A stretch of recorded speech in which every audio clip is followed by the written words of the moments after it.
Today, E3 is gone, so that means no game announcements in June, right? Right? This is CheckPoint.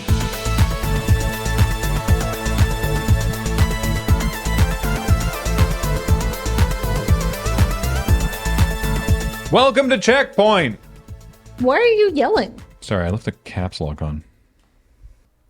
So here at CheckPoint, we don't typically do stories that are just breathless, hype-mongering recaps of game announcements because we like to think that, as an outfit largely supported by our incredible community, we have a little journalistic freedom.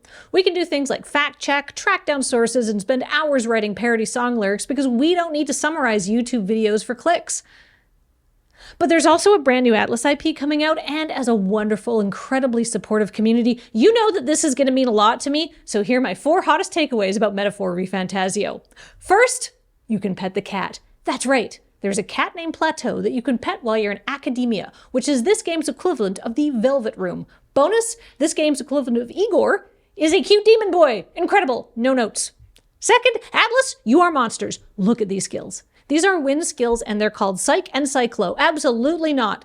These spells should be called Garu or Magaru or Garudine. But it gets worse. Fire is Bot, Ice isn't Bufu, Electric is Konde. You already had Zeo, and that word literally sounds like electricity. Awful many notes. Third, this art design. This visual is incredible, that's all. Fourth, we have to talk about the enemies. The enemies in this game are weird as hell even by Atlas's standards. This is a fish head with naked man legs, and that is somehow way, way grosser than it seems like it should be. And look at these absolutely awful goblins. And I don't mean like that they're personally awful, although they might be. I mean that these enemy designs look both bad and stupid. And look at this PS2 looking Octopirate. I will admit it is making me nostalgic, but not for things that are good. So in conclusion, I'll be playing this game the day it comes out over on twitch.tv/loadingreadyrun. Yesterday, X, which will be henceforth referred to as Twitter, announced that likes are now private. Nominally taken to enhance privacy, this means that people can no longer scroll through your liked tweets to find all the embarrassing tweets that you see and like, and then make fun of you for it. Now, no one will be able to find out that in 2010 you liked a post calling Han Solo a Hufflepuff. What a relief. Now, people like tweets for many reasons. Maybe you see a post and enjoy it, so you hit the like button. A like as an endorsement. Maybe you use it as a form of read receipt or a polite acknowledgement. Maybe you use it as a bookmark so you can find a tweet later. Maybe you're more of a simile person and use it to indicate comparative symmetry. I'm not your boss. While it's hilarious to look through tweets liked by prominent right-wing politicians and find pornography, it's somewhat less hilarious to look through the likes of public figures and find hate speech. Public likes at least gave you the ability to get a sense of the positions people are engaging with. Public likes were also useful as a safety feature. Maybe someone's harassing you on Twitter. You used to be able to look through who is liking those tweets and block them as well, and then get on with your day. It also means that now you can no longer look through a public figure's tweets to find out if, say, swarms of bots are liking them to artificially boost engagement, which would be handy if you're hoping to sell those engagement numbers to sell ads. As Twitter's notification helpfully points out, your likes will make your For You feed better. So your likes are not private, they're still being used by Twitter's algorithmic feed to determine which posts you are shown, and presumably are still being sold to the advertisers. This, and Musk's new exorbitant API fees, are all likely among the many reasons the Nintendo Switch quietly removed its Twitter integration this week, the last major console to do so. Nintendo being Nintendo, you just know that someone had to really fight for that integration to even exist in the first place. Anyway, the real hilarity will come when Twitter reverses this decision and everyone's likes suddenly become public again. E3 is dead. Long live E3. May we forever shelter in the void that it left behind. That's right, nature abhors a vacuum. An early June schedule didn't have nearly enough suck, so E3 is risen again. Sort of. You may have noticed over the past week that a whole lot of games news came out, even though there was only one big name event happening, which was Jeff Keighley's Summer Game Fest, which wasn't even supposed to be all that exciting this year, per words from the man himself. But Jeff's E3 successor, and it really is isn't just a stream where you pay up to $550,000 US to show a 2.5-minute game trailer. It's also a physical event where you have to pay a ton to get in.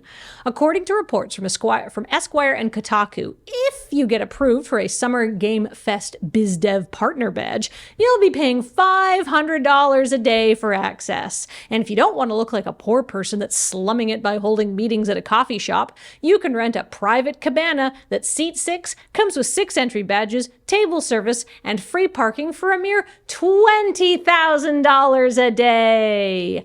And just like E3 before it, other developers are hoping that a rising tide lifts all ships, or at least raises all brand awareness, which is why following in the wake of Summer Game Fest, we had a Day of the Devs event, a Devolver Digital showcase, a Wholesome Direct, and other showcases from Xbox and Ubisoft, and a ton of other announcements from other studios that were just hoping to catch the hype wave.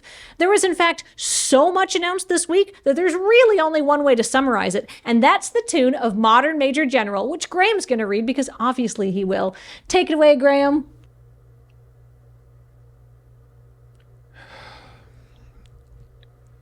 Publishers have rushed to fill the void that used to be E3, with interviews and marketing and world premieres for all to see. The state of play it was in May and started off the summer slog, with God of War on PC and a remake of the game with fog. Astro has his own game and there was a Monster Hunter tease, though people only cared about the smithy and fell to their knees.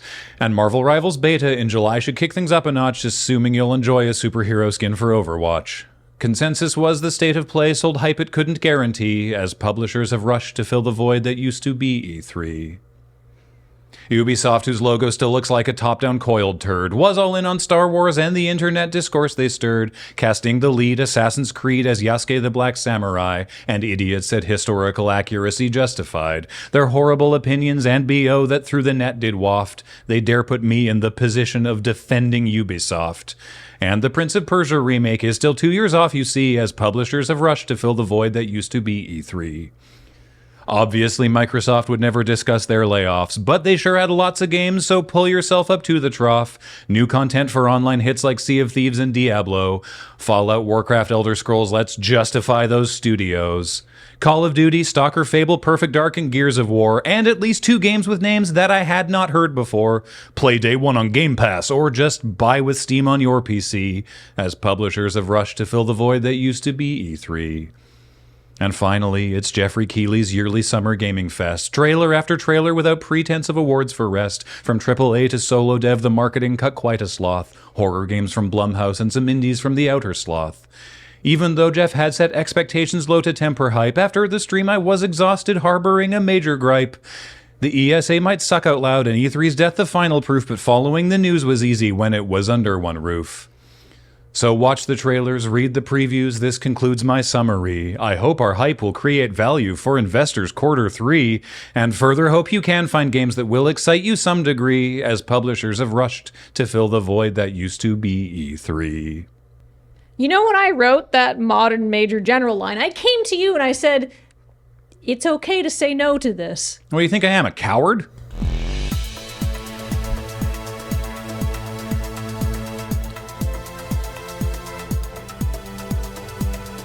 Coming up, clicker game Banana is making a stir on Steam, topping out at over 141,000 players. The secret?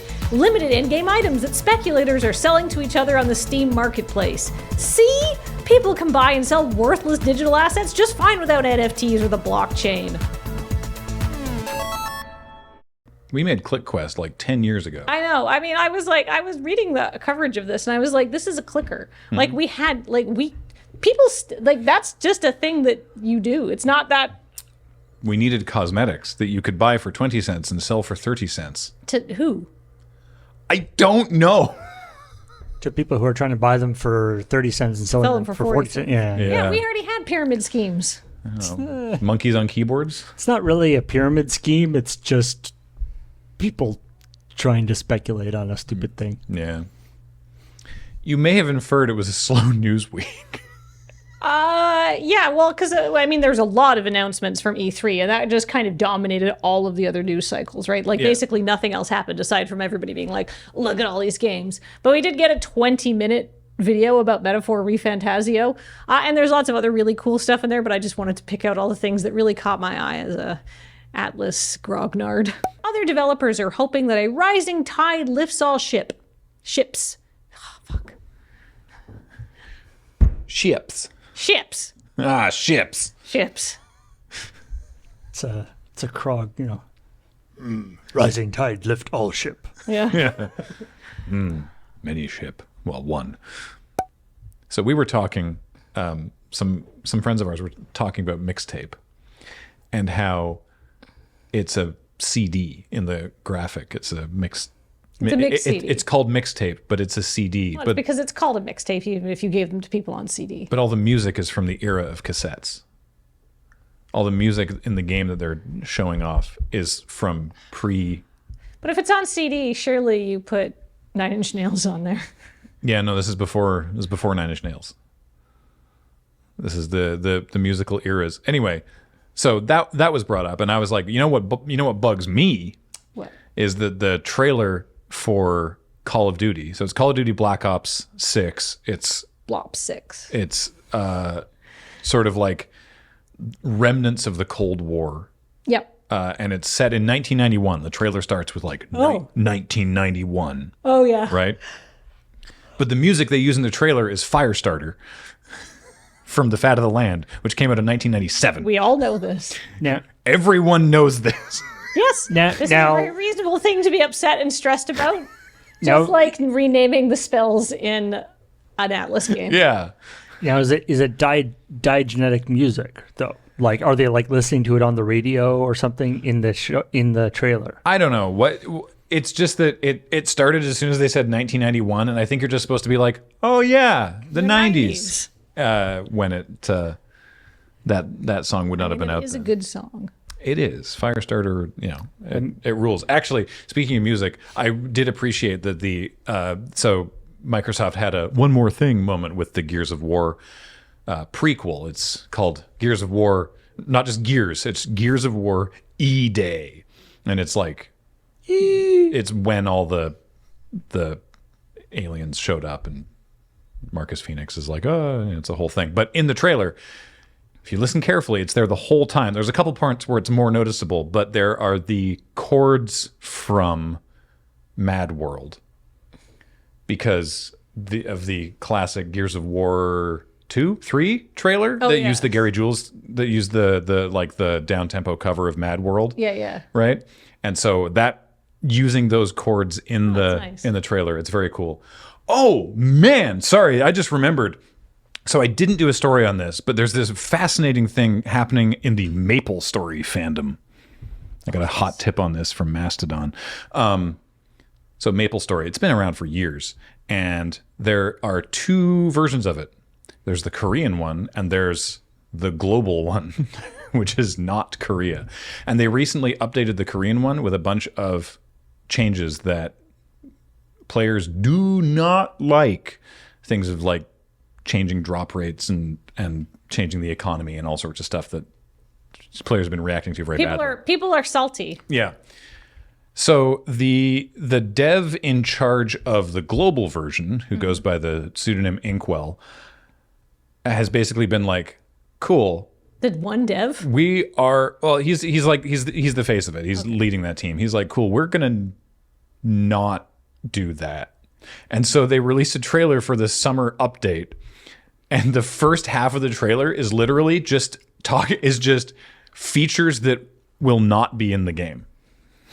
It's just like, no changes to this. We won't be adding this. Trying to poach these Korean players. Yeah, well, because the name of the summer event and this trailer is Go West, right? And Maple Story fans are huge into the Pet Shop Boys. so that's what's baffling to me is that in the trailer for it, the characters, the Maple Boys, one of whom I believe is meant to be like a self-insert of this Inkwell fellow, are dressed like the electronic group the Pet Shop Boys, whose cover of Go West was on their 1991 album. Why isn't that at the beginning of COD Blop 6? I don't know if Go West works well. Actually, It's about the end of Cold War. The Iron Curtain's falling, go west, it all comes together. That's a really good point.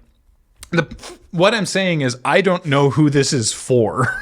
It's like, who is playing MapleStory and is like, oh yeah, the Pet Shop Boys. Hell yeah.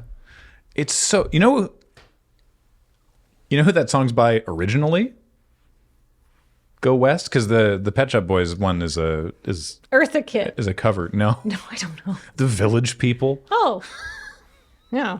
Yeah, Okay. it's just it's a very, very odd thing seeing the specifically their outfits from the music video for Go West from 1991 referenced in a MapleStory. When you could be seeing them under the credits for God Blomp 6.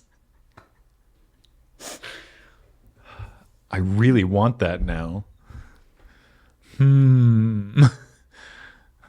Anyway, I don't have anything further to contribute today. I'm done. Yeah. I've made all my shit posts. I should say, speaking of shitposts, when Kathleen read me the story, the E3 is dead, and then was like, but we'll summarize it in Modern Major General, which Graham will do. I was like, haha, that's funny. And I was like, no, I'm obviously going to write that. Well, that's the thing, is because the first I thing I just said wanted was, him to read it. I was like, do you have that? And she was like, no, but I'll write it. Yeah. But then Yeah, but before I wrote it, I was like, hey, is this okay if I do a Modern Major General parody and make you read it because you are going to do a much better job at reading it? And then Graham went, actually, maybe I'll write just a bit of it. And then he wrote the whole thing. So that was, that's what I spent most of my yesterday doing. I'm quite pleased with some of the internal rhyming. It was very good. It was way better than what I was going to write. So if you want to support that and this and Kathleen popping off about Metaphor Ray Fantasio and parodies of Gilbert and Sullivan, please support us here at patreon.com/loadingreadyrun or subscribing on our Twitch channel if you watch over there, or becoming a member on this YouTube channel. Shoutouts to them momentarily. But yeah, thanks for watching Checkpoint. bye, everybody. Bye.